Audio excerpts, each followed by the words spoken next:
మహాపరిశుద్ధుడును అత్యంత నమ్మదగిన యేసయ్య ఘనమైన నామములో ఈ టీవీ కార్యక్రమాలను క్రమంగా వీక్షిస్తున్న వారందరికీ శుభములు తెలియజేస్తున్నాం. ప్రేమతో నేటి అధ్యాయానికి స్వాగతం పలుకుచున్నాం. కుటుంబ వ్యవస్థ క్రైస్తవ కుటుంబం కొరకైన దైవ నమూనా మనకు ఈ సందేశాల్లో ఇవ్వబడింది. మన కుటుంబ జీవితాలకు, యవనస్తులకు ఈ సందేశం గొప్ప మార్గదర్శకం. అబ్రహాము తన ఇంటి పెద్ద దాసుని పిలిచి ఇస్సాకు కొరకు తన బంధువుల ఇంటికి వెళ్ళమన్నాడు. అతడు బెతూయేలు కుమార్తె అయిన రిబ్కా కొరకు ప్రయాణమై వెళ్ళాడు. ఎలియాజరు అబ్రహామునకు నమ్మకస్తుడైన దాసుడు, అబ్రహాముకు తగిన విశ్వాసి, ప్రార్థనాపరుడు. దేవుని నడిపింపును ఎలియాజరు అడుగడుగునా చూశాడు. ఇస్సాకు వివాహ సందర్భంలో ఎలియాజరు నమ్మకత్వాన్ని, భక్తి జీవితాన్ని చూడగలం. దేవుని కృపా సత్యాలను బట్టి తన దేవుడైన యెహోవాను, తన యజమానుడైన అబ్రహాము దేవుణ్ణి స్తుతించాడు. ఎలియాజరుకు రిబ్కా ఎదురుపడి ఎలియాజరు ఒంటెలకు, వారి సిబ్బందికి తాగునీరు సరఫరా చేసిన విధానాన్ని మరియు ఇస్సాకు రిబ్కాల వివాహానికి సంబంధించి దేవుని యొక్క నడిపింపు ఎలా ఉంటుంది అనే గొప్ప విషయాలను ఈ కార్యక్రమంలో తెలుసుకోబోతున్నాం. నేటి సందేశంలో మరి అనేక సత్యాలను విని గ్రహించి ఆత్మీయంగా అభివృద్ధి చెందాలని ఆశిస్తూ మన హృదయాలను దేవుని వైపు ఎత్తిపట్టుకుందామా? సోదరీ సోదరులారా, మీ బైబిళ్లలో చూడండి. ఆదికాండం 24వ అధ్యాయం 21వ వచనం నుండి నేటి సందేశం. ఎలియాజరు అబ్రహాము సేవకుడు. తన యజమాని కుమారుడైన ఇస్సాకుకు పెండ్లి కుమార్తె కోసం వెతుకుతూ వచ్చాడు.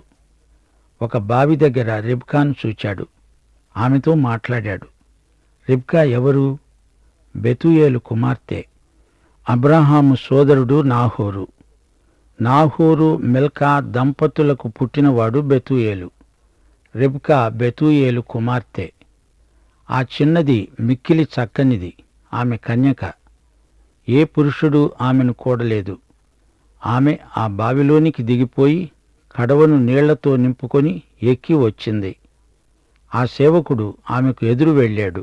అడిగాడు, అమ్మా, నాకు దాహమిస్తావా? నీ కడవలోని నీళ్లు నాకు కొంచెం పోయి. ఆమె అన్నది, తాగండి. ఆమె కడవను చేతిమీదికి దించుకొని అతనికి దాహమిచ్చింది. ఆమె ఇంకా అన్నది, అయ్యా, నీ ఒంటెలకు కూడా నీళ్లు చేదిపోస్తాను. ఆమె త్వరగా గాడిలో తన కడవను కుమ్మరించి తిరిగి చేదుకొని రావడానికి ఆ బావికి పరిగెత్తుకుంటూ వెళ్ళింది. చకచక అతని ఒంటెలన్నిటికీ నీళ్లు తోడిపోసింది. 21వ వచనం. ఆ మనుష్యుడు ఆమెను తేరి చూచి తన ప్రయాణమును యెహోవా సఫలము చేశాడో లేదో తెలుసుకోవాలని ఊరుకున్నాడు. రెబెకా ఎంతో మర్యాద గల పిల్ల. ఆ అమ్మాయి ఆ ఒంటెలన్నిటికీ నీళ్లు చేదిపోసింది. ఎంతసేపు నీళ్లు తోడిందో ఏమో. ఇస్సాకుకు దేవుడు నిర్ణయించిన వధువు ఈమెనా అని నిర్ధారణ కోసం కనిపెట్టి ఉన్నాడు ఎలియాజరు. ఒంటెలు నీళ్లు త్రాగిన తరువాత ఆ మనుష్యుడు అరతులము ఎత్తుగల బంగారపు ముక్కు కమ్మి ఆమె చేతులకు 10 తులముల బంగారు మురుగులను తీసి ఆమెకిస్తూ అన్నాడు, నీవు ఎవరి కుమార్తెవు? దయచేసి నాకు చెప్పు. నీ తండ్రి ఇంట మేము ఈ రాత్రి బస చేయడానికి స్థలమున్నదా అని అడిగాడు. అందుకు ఆమె అన్నది, నాహోరు మిల్కా దంపతులకు కుమారుడైన బెతూయేలు కుమార్తెను. నాహోరు అబ్రహాము సోదరుడు.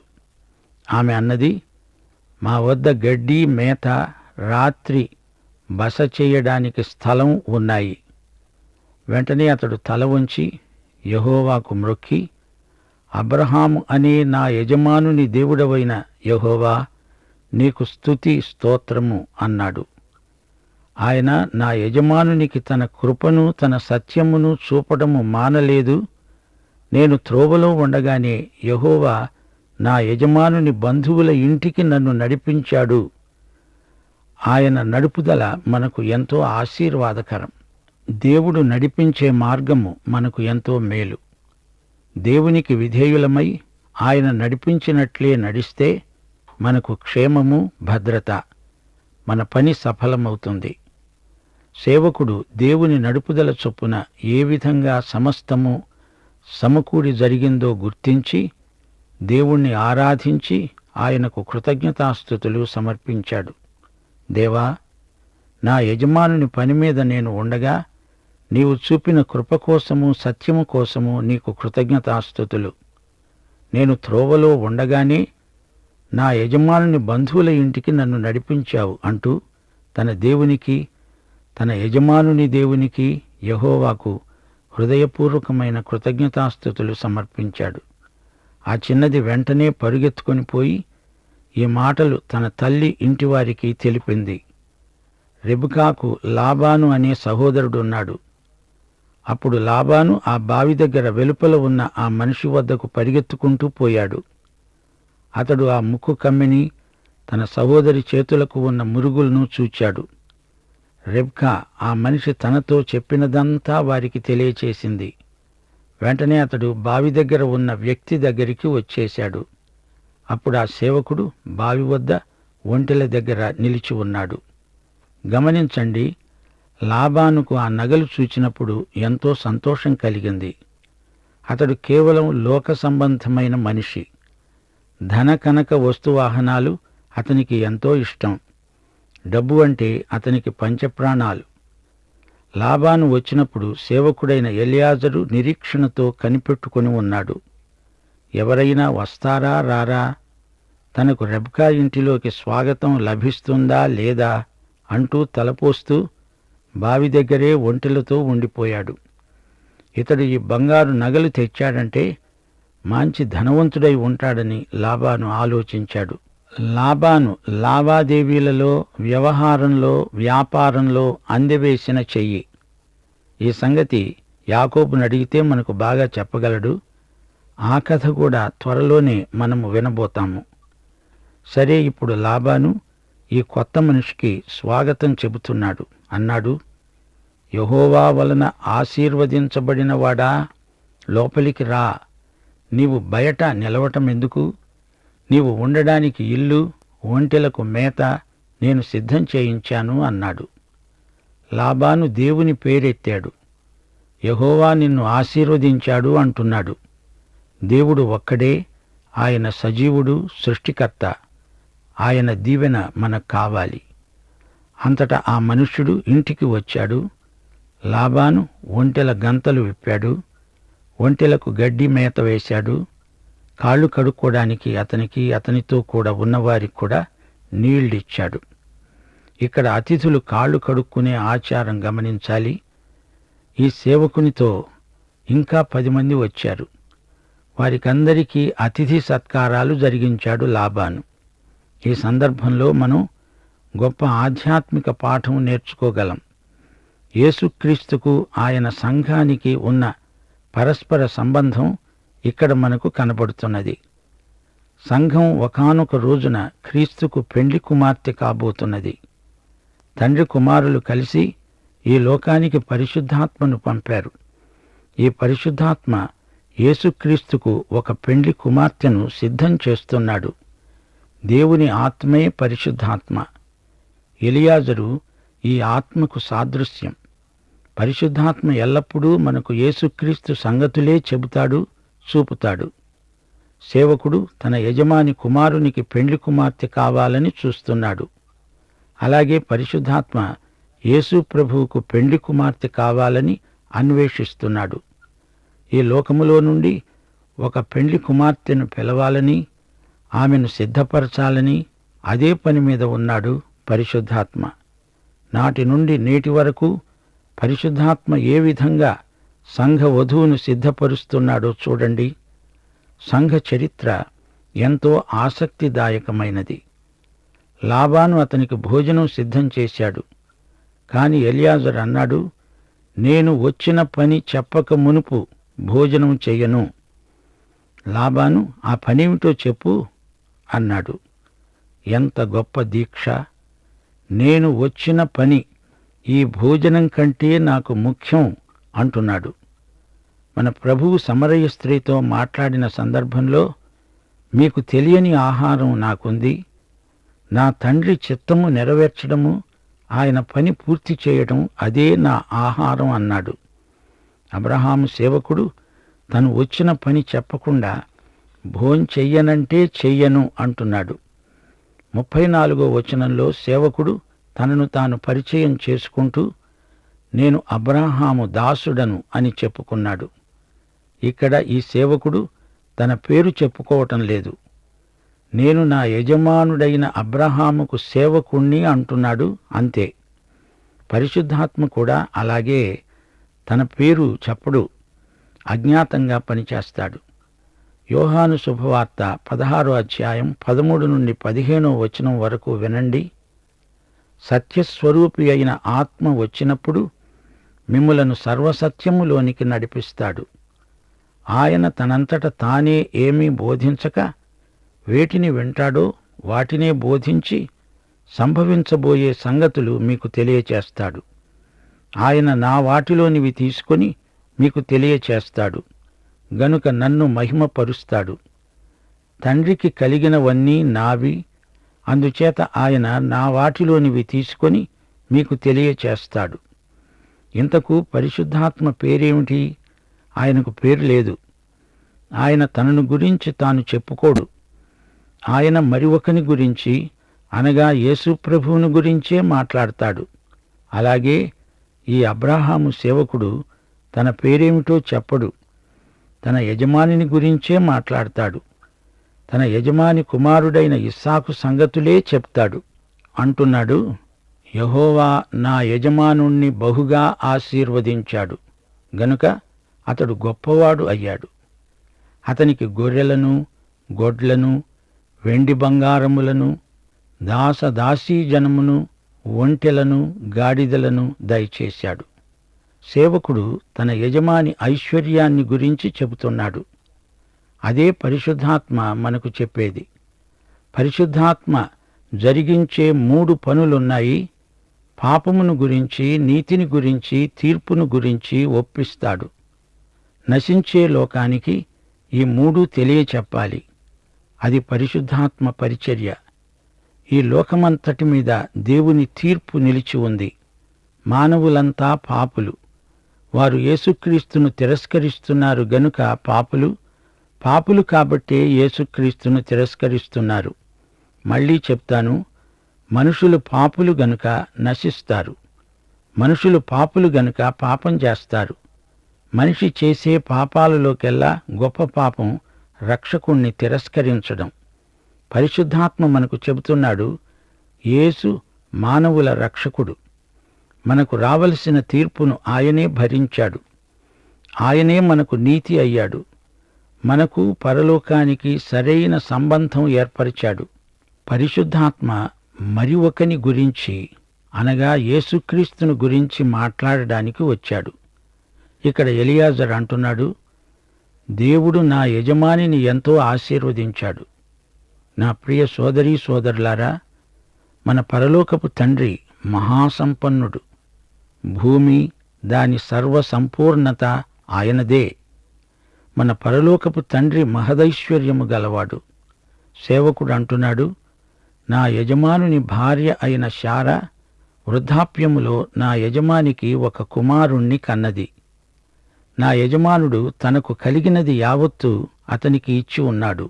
గమనించండి, యేసు ప్రభువు దేవుని కుమారుడు. మనము ఆయనతో సహవారసులం. ఇది మనకెంత భాగ్యమో! తండ్రికి ఉన్నదంతా కుమారునిదే. తండ్రి తన కుమారునికి తనకున్నదంతా ఇచ్చివేశాడు.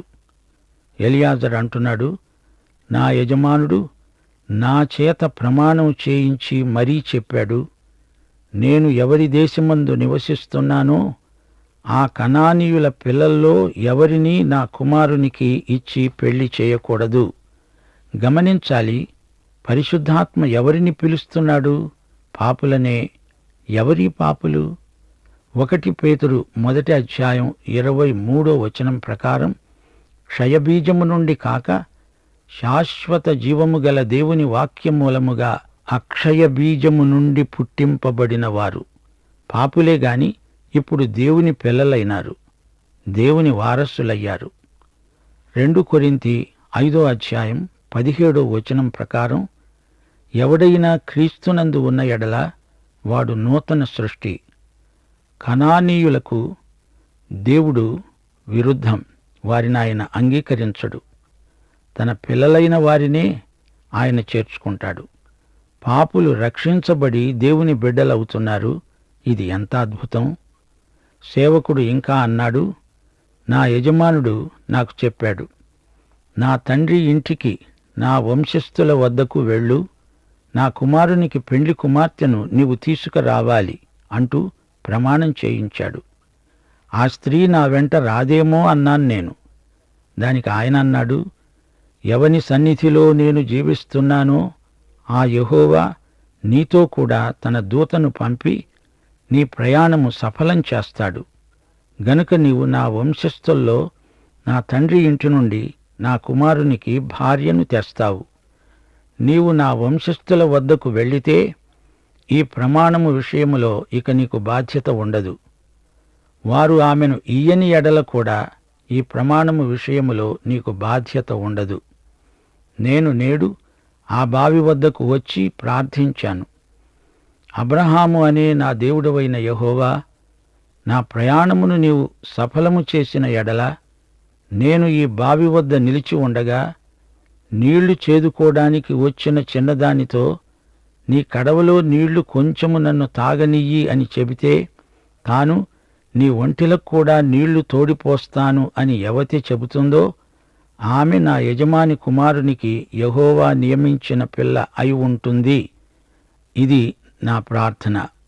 నా హృదయంలో ఈ విధంగా నేను అనుకుంటూ ఉండగానే రెబెకా భుజం మీద కడవ పెట్టుకొని వచ్చి ఆ బావిలోనికి దిగిపోయి నీళ్లు చేదుకొని వచ్చింది. నాకు దాహమిమ్మని అడిగాను. ఆమె త్వరగా తన కడవను దించి, తాగు, నీ ఒంటెలకు కూడా నీళ్లు పెడతాను అన్నది. గనుక నేను తాగాను. ఆమె ఒంటెలకు నీళ్లు పెట్టింది. నీవు ఎవరి కుమార్తెవు అని అడిగాను. ఆమె చెప్పింది, నేను బెతూయేలు కుమార్తెను. మా తండ్రి నాహోరు మిల్కా దంపతులకు పుట్టినవాడు. నేను ఆమెకు ముక్కు కమ్మి చేతులకు మురుగులు పెట్టాను. నా తల వంచి యెహోవాకు ప్రార్థన చేశాను. నా యజమానికి దేవుడవైన యెహోవాకు స్తోత్రము సమర్పించాను. నా యజమాని సహోదరుని కుమార్తెను అతని కుమారునికి చేసుకునేటట్లు సరైన మార్గమందు నన్ను దేవుడు నడిపించాడు. కాబట్టి నా యజమానుని ఎడల మీరు దయను నమ్మకమును కనపరచిన ఎడల అదైనా నాకు తెలియచెప్పండి. లేని ఎడల అదైనా నాకు తెలియచెప్పండి. అప్పుడు నేను ఎటుపోవాలో అటే పోతాను. కుటుంబం పక్షాన లాబానే మాట్లాడుతున్నాడు. ఇది యెహోవా వలన కలిగింది. మేమైతే అవును అని గాని కాదు అని గాని చెప్పజాలము. ఇదిగో రెబెకా నీ ఎదటనే ఉన్నది, ఆమెను తీసుకుని పో. యెహోవా సెలవిచ్చిన ప్రకారము ఈమె నీ యజమాని కుమారునికి భార్య అగునుగాక. బెతూయేలు, లాబాను ఇద్దరూ కలిసి మాట్లాడుతున్నారు. ఇది యెహోవా జరిగించిన కార్యమే. రిబ్కాను తీసుకువెళ్ళండి, మాకు ఏ అభ్యంతరమూ లేదు. అబ్రహాము సేవకుడు వారి మాటలు విని యెహోవాకు సాష్టాంగ నమస్కారం చేశాడు. తరువాత ఆ సేవకుడు వెండి నగలను, బంగారు నగలను, వస్త్రములను తీసి రిబ్కాకు ఇచ్చాడు. ఆమె సహోదరునికి, తల్లికి విలువగల వస్తువులిచ్చాడు. దేవుని బిడ్డలకు ఈ విధంగానే పరిశుద్ధాత్మ పరిశుద్ధాభరణములు ఎన్నో ఇస్తాడు. మనము క్రీస్తు వద్దకు రాగానే ఆత్మ అనే బయాన సంచకరువు మనకు ఇయ్యబడుతుంది. నీతిమంతులమవుతాము. దేవునితో మనకు సమాధానం కలుగుతుంది. దేవుని సన్నిధిలోనికి మనకు సమృద్ధి ప్రవేశం లభిస్తుంది. రోమాపత్రిక 5వ అధ్యాయం 1 నుండి 5వ వచనం వరకు. విశ్వాసికి ఇయ్యబడే పరిశుద్ధాభరణములతో అలంకారం ప్రాప్తిస్తుంది. మనమే యేసు ప్రభువుకు పెండ్లి కుమార్తె. అతడు, అతనితో కూడా ఉన్న మనుష్యులు అన్నపానములు పుచ్చుకొని అక్కడ ఆ రాత్రంతా ఉన్నారు. ఉదయమే వారు లేచినప్పుడు అతడన్నాడు, నా యజమానుని వద్దకు నన్ను పంపించండి. ఆమె సహోదరుడు, ఆమె తల్లి అన్నారు, ఈ చిన్నదాన్ని 10 రోజులైనా మా దగ్గర ఉండనీయండి, ఆ తరువాత ఆమె వెళ్ళవచ్చు. ఎలియాజరు తొందరపడుతున్నాడు. వెంటనే నేను వెళ్ళిపోవాలి, జాప్యం చేయడానికి వీల్లేదు. వారంటున్నారు, అంత తొందర ఏమొచ్చింది? 10 రోజులైనా మాకు గడువు ఇయ్యండి. మా అమ్మాయితో అవి ఇవి మాట్లాడుకుని నెమ్మదిగా సాగనంపుతాం. సేవకుడందుకు ఒప్పుకోవటం లేదు. ఇది ఆత్యయిక పరిస్థితి. ఒక్క నిమిషం ఆలస్యం చేయడానికి వీల్లేదు. సోదరీ సోదరులారా, యేసుక్రీస్తును గురించి తీర్మానం చేసుకోమంటే ఇదిగో అదుగో అంటూ వాయిదాలు వేయకూడదు. యుద్ధ ప్రాతిపదిక మీద సువార్త ప్రకటించవలసిన ఆత్యయిక పరిస్థితి ఇది. అప్పుడు సేవకుడు అన్నాడు, యెహోవా నా ప్రయాణమును సఫలం చేశాడు గనుక నాకు తడవు కానియక నన్ను పంపించండి. నా యజమాని వద్దకు నేను వెళ్ళిపోవాలి. వారు ఆ చిన్నదానిని పిలిచి ఆమె ఏమంటుందో తెలుసుకుందాము అనుకున్నారు. రిబ్కాను పిలిచి అడిగారు, నీవు ఈ మనుష్యునితో వెళ్తావా? వెళ్తాను అన్నదామె. ఈ సన్నివేశం ఎంతో మనోజ్ఞమైనది. వారి ఇంటిలో ఉన్న అతిథికి వారు ఎంతో మర్యాద చూపారు. మంచి ఆతిథ్యమిచ్చారు. అతడు వీరికి ఎన్నో బహుమానాలు తెచ్చాడు. వచ్చిన అతిథి తన యజమానిని గురించి, ఆయన కుమారుణ్ణి గురించి, ఆయన ఐశ్వర్యమును గురించి చెబుతూ ఉంటే అందరూ ఎంతో ఆసక్తిగా వింటున్నారు. ఇస్సాకు జన్మ వృత్తాంతం కూడా వారితో పంచుకున్నాడు.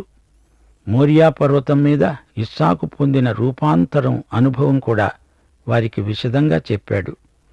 ఇస్సాకుకు ఇప్పుడు ఒక పెండ్లి కుమార్తె కావాలి, అందుకే నేను ఇంత దూరం వెతుక్కుంటూ వచ్చాను అని చెప్పాడు.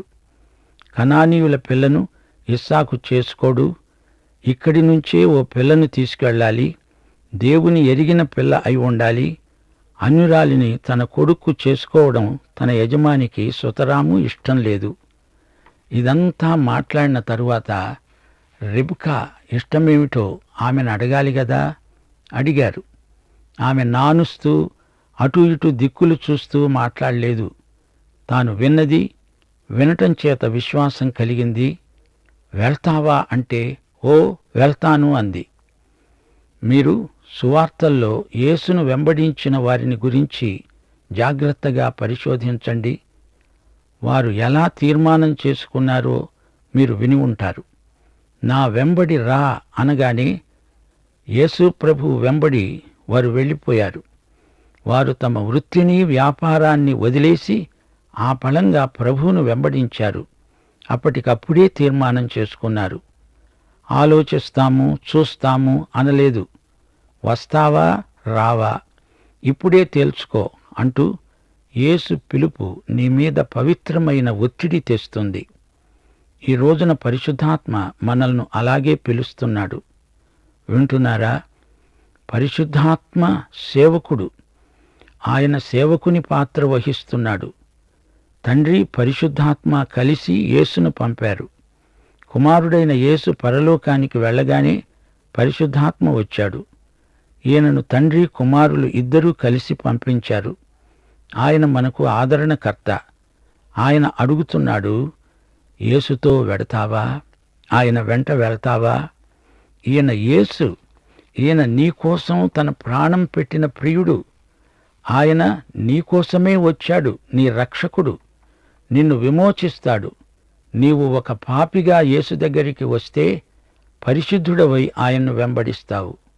సంఘం అనే యేసు వధువుతో నీవు సమైక్యమై అందులో భాగమైపోతావు.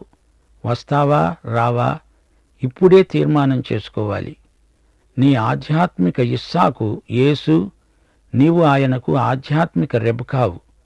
రెబ్కా చెప్పినట్లే నీవు వెళ్తా అని చెప్పగలవా? ప్రార్థన చేసుకుందాం. ప్రేమగల తండ్రి, నీవు ప్రతి ఒక్కరిని పిలుస్తున్నావు. నీ పిలుపును విని ఎవరు విధేయులై వెంబడిస్తారో వారిని విమోచిస్తావు. వారికి నీవు రక్షకుడవై ప్రభువై వారిని ఆదరిస్తావు, పరిపాలిస్తావు. నీ కృపలన్నిటి కొరకు నీకు కృతజ్ఞతాస్తుతులు స్వామి. యేసు నామమున ప్రార్థిస్తున్నాం తండ్రి, ఆమేన్. ప్రియులారా, ఇంతవరకు విన్న సందేశం మిమ్మల్ని ఎంతగానో బలపరిచిందని నమ్ముతున్నాం. ఈ పాఠంలో అబ్రహాముకు తన దాసునికి మధ్య జరిగిన ఒడంబడికను గూర్చి విన్నాం. ఎట్టి నమ్మకత్వంతో అబ్రహాము తన ఇంటి పెద్ద దాసుని తన బంధువుల ఇంటికి పంపాడో అదే నమ్మకత్వంతో ఎలియాజరు కూడా విజయవంతంగా తన పనిని పూర్తి చేశాడు. ఎలియాజరు తన సిబ్బంది అంతటితో రిబ్కా ఇంటికి వెళ్ళినప్పుడు వారెంతో అతిథి మర్యాద జరిగించారు. లాబాను ఈ కొత్త వ్యక్తి అయిన అబ్రహాము దాసునికి స్వాగతం పలికాడు. యెహోవా వలన ఆశీర్వదింపబడిన వాడా, లోపలికి రాకుండా నీవు బయట నిలవనేలా అని పిలిచాడు. లాబాను పలికిన ఈ వాంగ్మూలం ఎంతో గొప్పది. లాబాను దేవుని గూర్చి ప్రస్తావించాడు, దేవుని పేరెత్తాడు. ఒంటెలకు సిబ్బందికి అతిథి సేవలు చేశాడు లాబాను. ఈ పాఠంలో పరిశుద్ధాత్మ దేవుడు సంఘాన్ని సిద్ధపరచుట చూస్తాం. ఇది అత్యవసర పరిస్థితి. దేవుని కొరకు సంఘం సిద్ధపడవలసి ఉంది. పరిశుద్ధాత్మ లోకంలో మానవుల్లో పనిచేస్తూ ఉన్న విధంగా ఆయన సంఘం నిర్మించబడుతూ ఉంది. పరిశుద్ధాత్మ మనకు ఎల్లప్పుడూ దేవుని సంగతులను చూపించేవాడై ఉన్నాడు. పరిశుద్ధాత్మ యేసు ప్రభు కొరకు పెళ్లి కుమార్తె అయిన సంఘాన్ని రూపొందిస్తూ నిర్మిస్తూ ఉన్నాడు. పెళ్లి కుమార్తెను ఆహ్వానిస్తూ పిలుస్తూ ఉన్నాడు పరిశుద్ధాత్మ. నాటి నుండి నేటి వరకు సంఘ నిర్మాణమే పరిశుద్ధాత్మ పని అయింది. మరెన్నో సత్యాలను అందించే ఈ సందేశం విని మీరెంతో బలపడ్డారని నమ్ముతూ మీ కొరకు ప్రార్థిస్తున్నాం. ఆదరణకర్త అయిన దేవుడు మిమ్మును మీ కుటుంబాలను కాపాడి సంరక్షించునుగాక. దైవాశీస్సులు.